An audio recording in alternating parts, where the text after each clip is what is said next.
Chapter 3, Systems Design, Job Order Costing.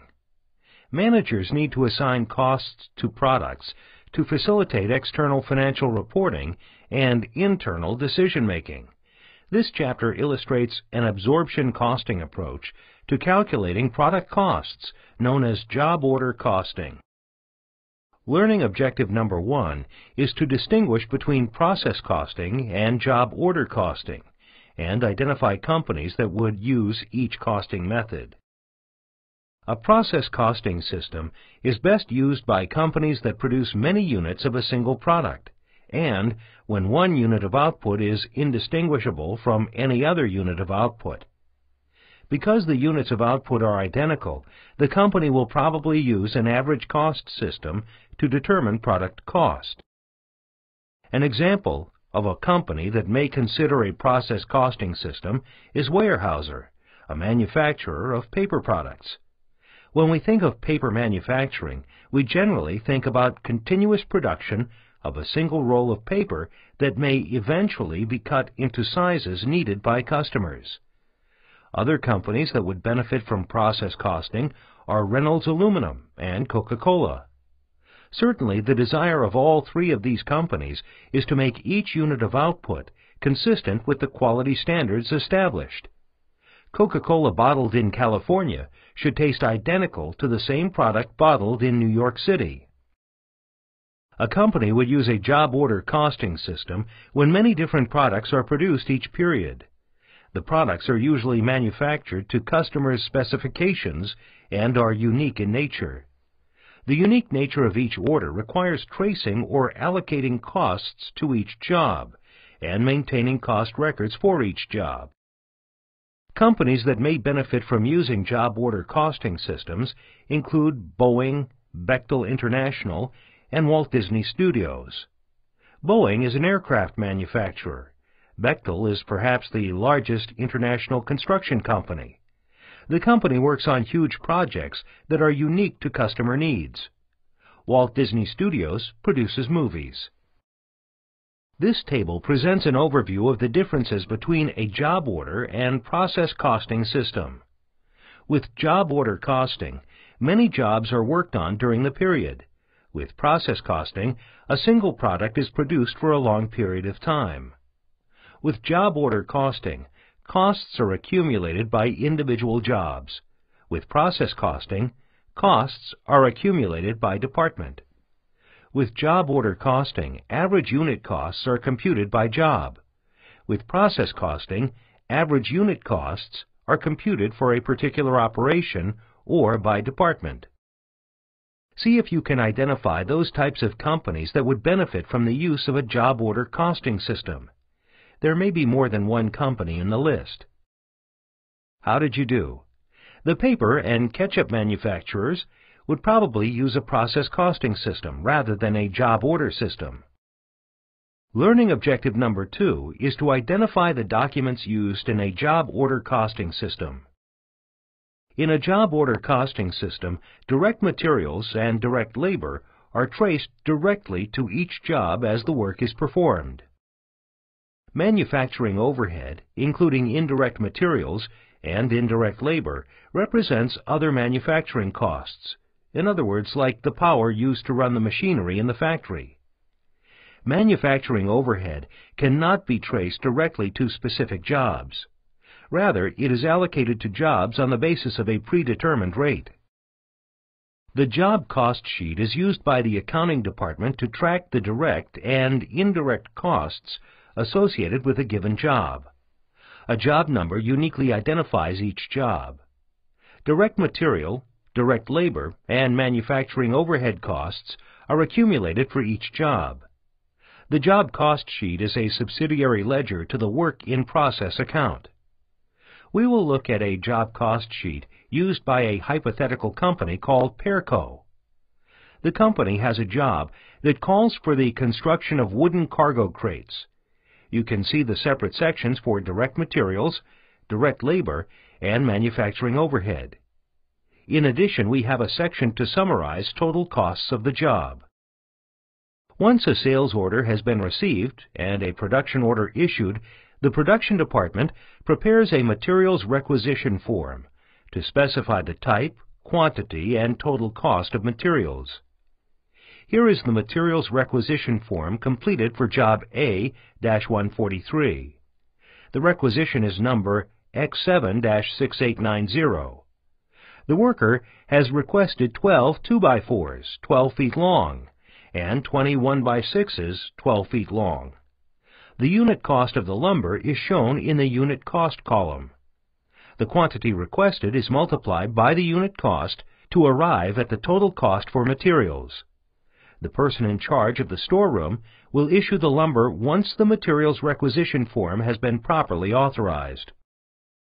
Once the materials have been issued by the storeroom, they are charged to the job cost sheet for job number A-143.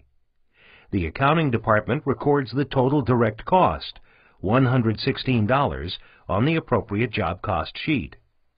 Notice the material requisition number X7-6869 is included on the job cost sheet to provide easy access to the source document. We have a proper reference for the requisition number and the total amount. If we need to look at the details of the $116 cost, we can ask to see Materials Requisition Form X7-6890. Workers use time tickets to record the amount of time that they spent on each job. Here is the time ticket for an employee who worked 8 hours on job A-143. The employee's hourly pay rate is $11, so the total labor cost charged to the job will be $88. The time ticket, number 36, serves as the major source document for labor costs charged to this job. Let's look at the labor posting to the job cost sheet. The accounting department records the labor costs from each time ticket onto the job cost sheet. On the job cost sheet, we can see that time ticket number 36 posted 8 hours to job A-143. The total amount of direct labor cost is $88. This amount is also posted to the summary section of the job cost sheet. Learning objective number 3 is to compute predetermined overhead rates and explain why estimated overhead costs, rather than actual overhead costs, are used in the costing process. Part 1. Manufacturing overhead is applied to all jobs that are in process. We apply overhead using a base we believe causes overhead costs to be incurred. Some companies allocate manufacturing overhead using direct labor hours or machine hours. Part 2. We must allocate overhead costs to jobs for a variety of reasons. First, it is difficult, if not impossible, to actually trace overhead costs to a particular job. The cost of grease for machinery to manufacture our product is part of our manufacturing costs. It would be impossible to accurately trace the amount of grease consumed to manufacture one unit of output. Manufacturing overhead also includes a number of different costs, and it would be very difficult to gather all of them together in time to charge them to a particular job. A job may be complete and sold before we can determine the actual overhead costs incurred. Finally, many types of overhead are fixed in nature, even though output fluctuates during the period. Part 1. To facilitate the allocation of manufacturing overhead to each job, we calculate a predetermined overhead rate before the period begins. The rate is calculated by dividing the total estimated manufacturing overhead for the coming period by the estimated total units of the allocation base. If our allocation base is machine hours, we would estimate the total number of machine hours used in production in the coming period. Part 2. Ideally, the allocation base should be a cost driver. That is, it causes overhead to be incurred. Predetermined overhead rates that rely upon estimated data are often used because 1. Actual overhead costs for the period are not known until the end of the period, thus inhibiting the ability to estimate job costs during the period. And 2. Actual overhead costs can fluctuate seasonally, thus misleading decision makers. The predetermined overhead rate is calculated using a three-step process. We must estimate the level of production for the period. Next, we estimate the total amount of the allocation base in the denominator that would be required for that level of production. Finally, we estimate the total manufacturing overhead cost in the numerator that would be incurred for the estimated amount of the allocation base. So, the predetermined overhead rate is calculated by dividing Step 2 by Step 3. We calculate the predetermined overhead rate before the period begins. As we work on a particular job, we apply overhead by multiplying the predetermined rate times the actual level of activity. If overhead is applied on the basis of machine hours, we would apply overhead by multiplying the predetermined rate by the actual number of machine hours used on a particular job. This is called a normal costing system. Part 1. Recall the equation for calculating the predetermined manufacturing overhead rate. At Perco, overhead is allocated on the basis of direct labor hours worked on a particular job. Perco's predetermined overhead rate is $4 per direct labor hour. Part 2. At Perco, each job will be charged $4 of overhead for each hour of direct labor worked. Let's see how this works. Recall that an employee worked a total of 8 hours on job A-143. Our predetermined overhead rate is $4 per direct labor hour, so we will apply $32 of overhead to this job. The computation is shown in the manufacturing overhead section of the job cost sheet and in the summary section. The total direct material, direct labor, and manufacturing overhead costs assigned to job A-143 is $236. Since this particular job included 2 units of production, the average cost per unit is $118. We calculated the average cost by dividing the total cost of $236 by the 2 crates produced. We cannot say that the average cost per crate in the future will be $118. If a third crate was to be produced, we would not add any additional fixed overhead cost. So the incremental cost of an additional unit will be something less than $118. This problem may take a while to solve, but it will be well worth your time to work it carefully.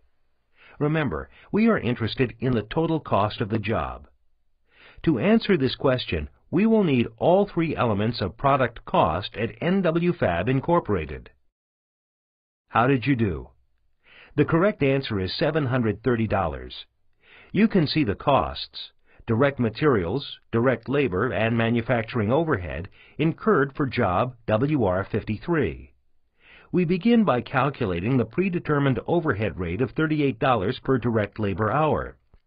Since we worked 10 hours on the job, we will have $150, $15 hourly rate times 10 hours of direct labor, and $380, $38 per direct labor hour, times 10 hours worked of manufacturing overhead.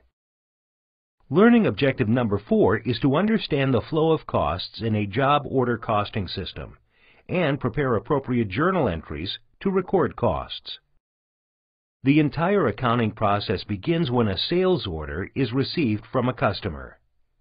Once the sales order is received, a production order is drafted to initiate work on a job. From the production order, we are able to determine the direct and indirect materials that we will need to requisition from the storeroom. We now know that the materials requisition form is a critical source document in the preparation of the job cost sheet.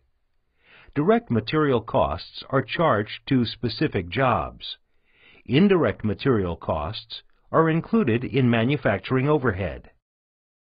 As employees work on the job covered by the production order, time tickets are prepared for recording both direct and indirect labor costs. Direct labor costs are charged to specific jobs. Indirect labor costs are included in manufacturing overhead.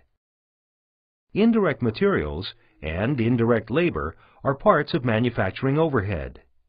Other overhead costs are charged to the manufacturing overhead account as incurred. As we have seen, the predetermined overhead rate is used to apply manufacturing overhead costs to jobs. Learning objective number 4 is to understand the flow of costs in a job order costing system and prepare appropriate journal entries to record costs.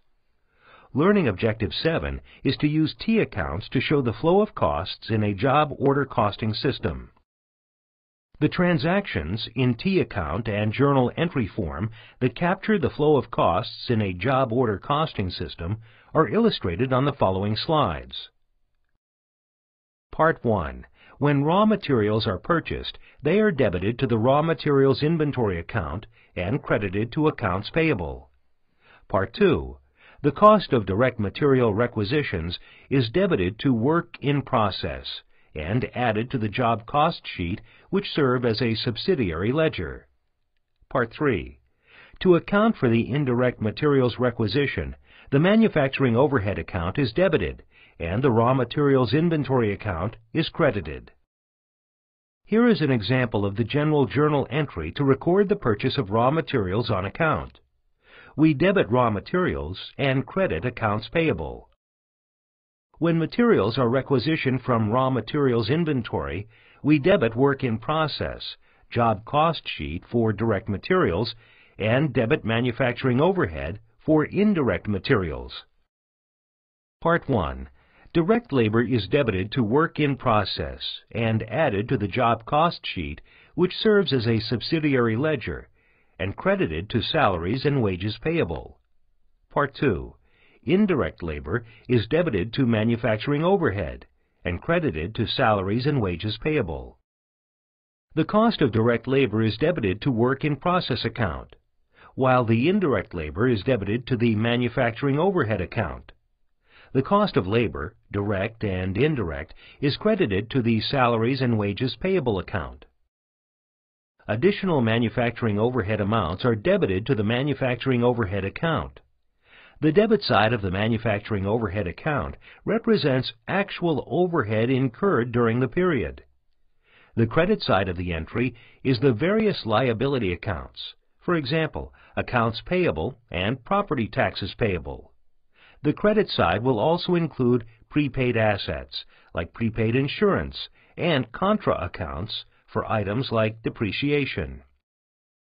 This journal entry represents the accumulation of other actual overhead amounts, like property taxes on the manufacturing plant, insurance on the plant structure, and depreciation of manufacturing assets. Learning objective number 5 is to apply overhead cost to work in process using a predetermined overhead rate. The manufacturing overhead account is a clearing account.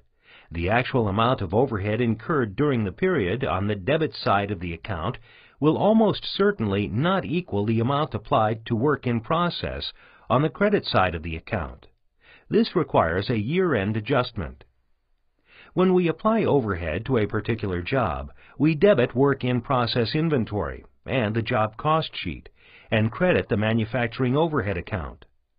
Amounts on the credit side of the manufacturing overhead account represent overhead applied. This journal entry shows the application of overhead to work in process inventory. For applied overhead, we debit work in process and credit manufacturing overhead.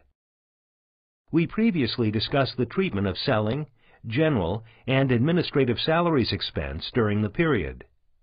Non-manufacturing costs are charged to the respective expense accounts, marketing, selling, administrative, in the period the expenses were incurred.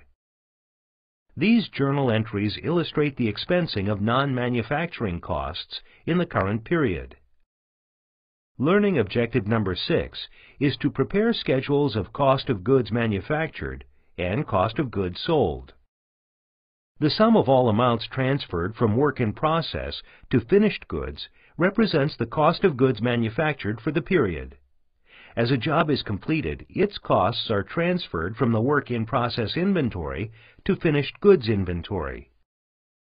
The transfer is accomplished with a debit to finished goods inventory and a credit to work in process inventory. When a finished job is sold to the customer, the cost of that job is transferred from finished goods inventory to cost of goods sold. Recall that cost of goods sold is an income statement account. If only a portion of the units associated with a particular job are shipped, then the unit cost figure from the job cost sheet is used to determine the amount of the journal entry. Assuming the company uses a perpetual inventory system, 2 journal entries are required to record the sale. The first entry is to debit either accounts receivable or cash and credit sales for the selling price of the job completed. The second entry is to debit cost of goods sold and credit finished goods inventory for the cost incurred to complete the job. The difference between the selling price and cost is the company's gross margin on the job. Learning objective number 8 is to compute underapplied or overapplied overhead cost and prepare the journal entry to close the balance in manufacturing overhead to the appropriate accounts. When we apply overhead on the basis of a predetermined overhead rate, it's likely that the amount of overhead applied will be different from the amount of overhead actually incurred during the period. When there is a difference, we refer to the amount as either underapplied overhead or overapplied overhead. Underapplied overhead exists when the amount of overhead applied to jobs during the period using the predetermined overhead rate is less than the total amount of overhead actually incurred during the period. Overapplied overhead exists when the amount of overhead applied to jobs during the period using the predetermined overhead rate is greater than the total amount of overhead actually incurred during the period. Part 1. Let's assume that Pearco incurred actual overhead of $650,000 during the period and worked a total of 170,000 direct labor hours. Pearco applies overhead at the rate of $4 per direct labor hour worked. How much overhead did Pearco apply to jobs during the period? Part 2. Pearco would have applied $680,000 of overhead during the period. That is $4 per direct labor hour times the 170,000 direct labor hours actually worked. Can you see our problem? The difference between the overhead cost applied to work in process and the actual overhead costs of a period is termed either underapplied or overapplied overhead. Pearco incurred actual overhead of $650,000 and applied $680,000. So the company overapplied $30,000 of overhead for the year. How do we dispose of this overapplied overhead? In this question, you are asked to calculate the overapplied or underapplied overhead. Be careful with your intermediate computations. The correct answer is $50,000 underapplied overhead. Tiger incurred $1,210,000 of actual overhead, but applied only $1,160,000. Thus, the company underapplied its overhead costs during the period. There are 2 ways to dispose of over or underapplied overhead. The more complex approach is to allocate a portion of the over or underapplied overhead to work in process inventory, finished goods inventory, and cost of goods sold. The allocation would be based on the relative dollar value in each of the 3 accounts involved. An easier way to deal with the problem, and the method Pearco uses, is to adjust cost of goods sold for the entire amount of the over or underapplied overhead. Part 1. We know that Pearco applied $680,000 of overhead, but incurred only $650,000 of actual overhead. The manufacturing overhead account has a $30,000 credit balance, representing the overapplied overhead during the year. Part 2. Pearco chooses to adjust cost of goods sold for the entire amount. The adjustment necessary at the end of the year is to debit the manufacturing overhead account for $30,000 and credit or reduce cost of goods sold by the same amount. Let's assume that at the end of the period, Pearco had the following overhead costs in each of the accounts shown. We may elect to allocate the over or underapplied overhead to ending work-in-process inventory, ending finished goods inventory, and cost of goods sold. We will complete the following allocation of the $30,000 of overapplied overhead. We will reduce ending work-in-process inventory by $3,000, finished goods inventory by $9,000, and cost of goods sold for the period by $18,000. The journal entry to record the allocation is to debit manufacturing overhead for $30,000, credit work-in-process inventory for $3,000, credit finished goods inventory for $9,000, and credit cost of goods sold for $18,000.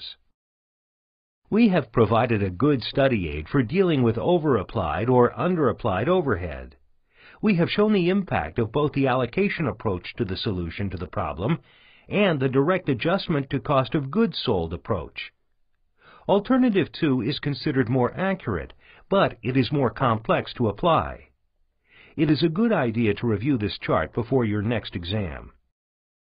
Give this question some thought before deciding on your answer. How did you do? Part 1.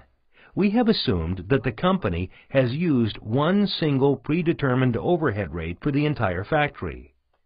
Part 2. Many large companies use multiple predetermined overhead rates. Part 3. Using multiple overhead rates can create more complexity. However, the use of multiple rates promotes greater accuracy in the allocation process because it reflects the differences across departments in how overhead costs are incurred. Although our attention has focused upon manufacturing applications, it bears re-emphasizing that job order costing is also used in services industries. In a law firm, each client represents a job. Legal forms and similar inputs represent direct materials. The time expended by attorneys represents direct labor. The costs of secretaries, clerks, rent, depreciation, and so forth represent the overhead. As in any area of business, technology may play an important role in the accounting process. New, easier-to-use programming languages and the mastery of microcomputers helped spread technology throughout the organization. Appendix 3A, the predetermined overhead rate and capacity. Learning objective number 9 is to understand the implications of basing the predetermined overhead rate on activity at capacity rather than on estimated activity for the period. There are two major criticisms of calculating the predetermined overhead rate based on estimated amounts. The first is that the predetermined rate creates problems when actual levels of activity are different from estimated or budgeted amounts. The second is that in some cases, basing the predetermined overhead rate on estimated amounts charges products for costs that they do not use. We can minimize the criticisms by basing estimated total units in the allocation base at capacity levels of activity, rather than the estimated total units. Here is a simple example where a company leases a piece of equipment for $100,000 per year. Full capacity at the company is 50,000 units of output. Management estimates that 40,000 units will be produced and sold in the coming year. Let's calculate the predetermined overhead rate. Part 1. Under the traditional method we have used in this chapter, the predetermined overhead rate will be $2.50. We divide the total cost of $100,000 by the estimated level of activity, 40,000 units. Part 2. Under the capacity approach, the predetermined overhead rate is $2 per unit. We divide the total cost of $100,000 by production at capacity, 50,000 units. Based on the information given, what is the predetermined overhead rate using the traditional method? The correct answer is $2.50 per case. How did you do? Now calculate the predetermined overhead rate using the capacity approach. Did you get the correct answer of $2 per case? Recall your answers to the previous questions and answer this question about changes in the predetermined overhead rate. The predetermined overhead rate stays the same because it is not affected by changes in the level of activity. Now take that same information and answer this question, assuming the traditional approach is used by the company. Now we know that the predetermined overhead rate goes up when activity goes down. Critics suggest that the underapplied overhead that results from idle capacity should be disclosed on the income statement as the cost of unused capacity, a period expense. Look carefully at the income statement on this slide, prepared using the capacity approach to calculate the predetermined overhead rate. Notice the disclosure of the $20,000 cost of idle capacity that is recorded as a period expense. This cost is incurred because we were not able to fully utilize our capacity.